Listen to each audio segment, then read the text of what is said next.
Hello everyone, I hope you're all doing well today. So why is it that we often find ourselves thinking about the past, and if things are not going so well in our life, if we have had trauma or abuse or other things in the past, we can tend to dwell in it for too long, too often and too much.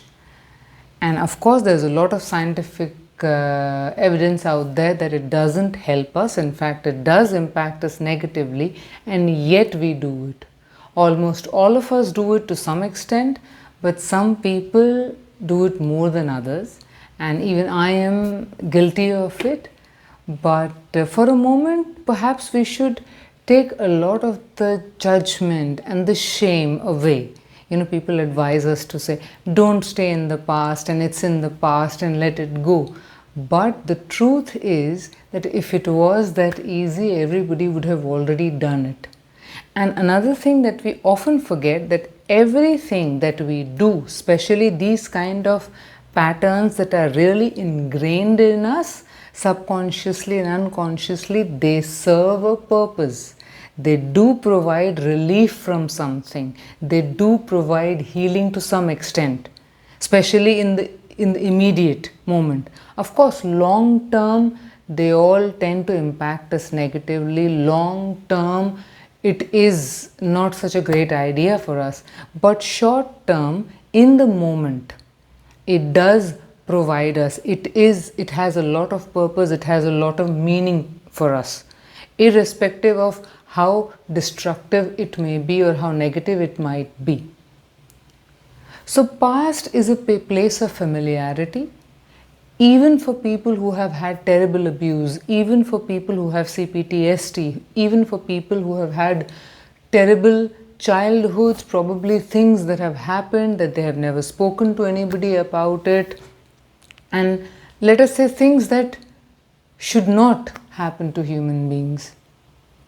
So when people come from those kind of backgrounds, those kind of traumas, even then it is familiar. It's already happened. We all know the entire territory of the pain, of the terror, of the sadness, of the grief, of the sorrow, of the anger. So there is nothing new, there is nothing unknown.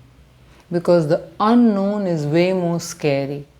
Even if the unknown promises happiness, even if the unknown might hold joy, generally people will gravitate towards a familiar, let's say familiar territory. It could, even though it's abusive, even though it's painful, that is one of the reasons why we may find ourselves gravitating towards the past. Another reason might be that often it can become a part of our identity. It's like it does shape us, it impacts us and it shapes the individual.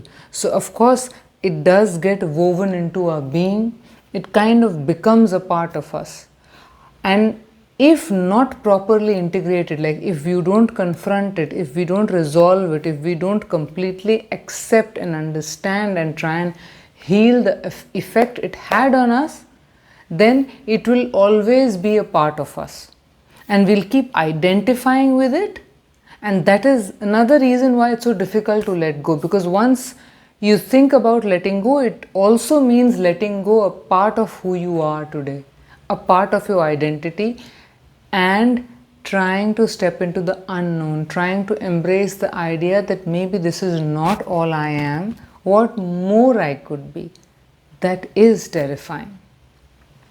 So instead of looking at it with shame and with judgment, maybe it's a good idea to be curious.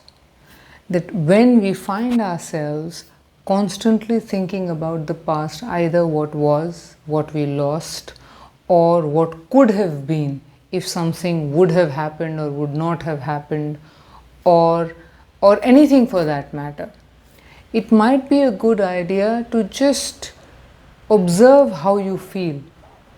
It's kind of a weird sense of comfort. It's a weird sense of familiarity, even in distress. Because often this kind of rumination, this kind of obsessive thinking leads to catastrophizing. It can constantly, this kind of loop can keep playing in our heads. even though it might be distressing, even though it might be traumatizing, and even though it's kind of, you can say, self-punishment, yet it provides relief because we know what's going to happen. We can keep thinking about it, so we don't have to think about the unknown. So we don't have to think about the present. So we don't have to think about the future.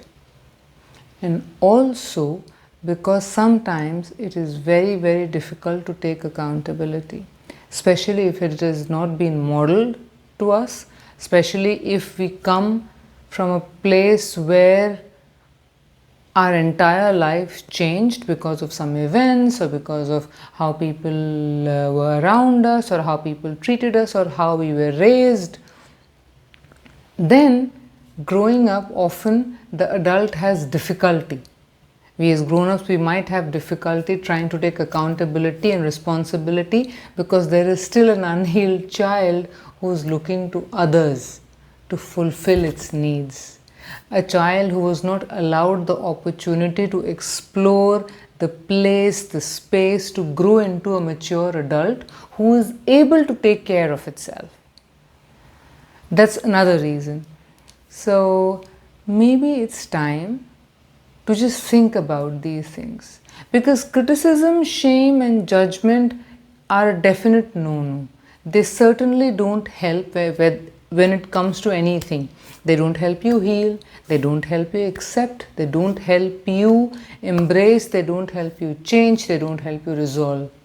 They just push you down deeper and deeper into a downward spiral of self-loathing, of self-criticism. So, just to observe, how do you feel when you're constantly thinking about the past? And maybe, because different things work for different people, you could think about journaling. I don't know, it works for some people. You could think about meditating. You could think about going for a walk. I don't know what works for you, because this is again uncharted territory. And despite a lot of claims by a lot of people, every individual is unique, every individual is different, and as they say, even if there is one event that is experienced by more than one person, everyone is going to be impacted differently. So, if, like me, you've been thinking too much about the past and maybe it's not working out so well for your present, it's time to just start observing and maybe to give it a thought and being kind to ourselves and trying to figure out what exactly is it that it's providing. How is it that it's helping me cope? What is it that it's helping me manage? How am I soothing myself with this? And maybe that is where lie our answers. And I hope this video was helpful, and thank you so much for taking the time and watching the video, and I'll see you soon.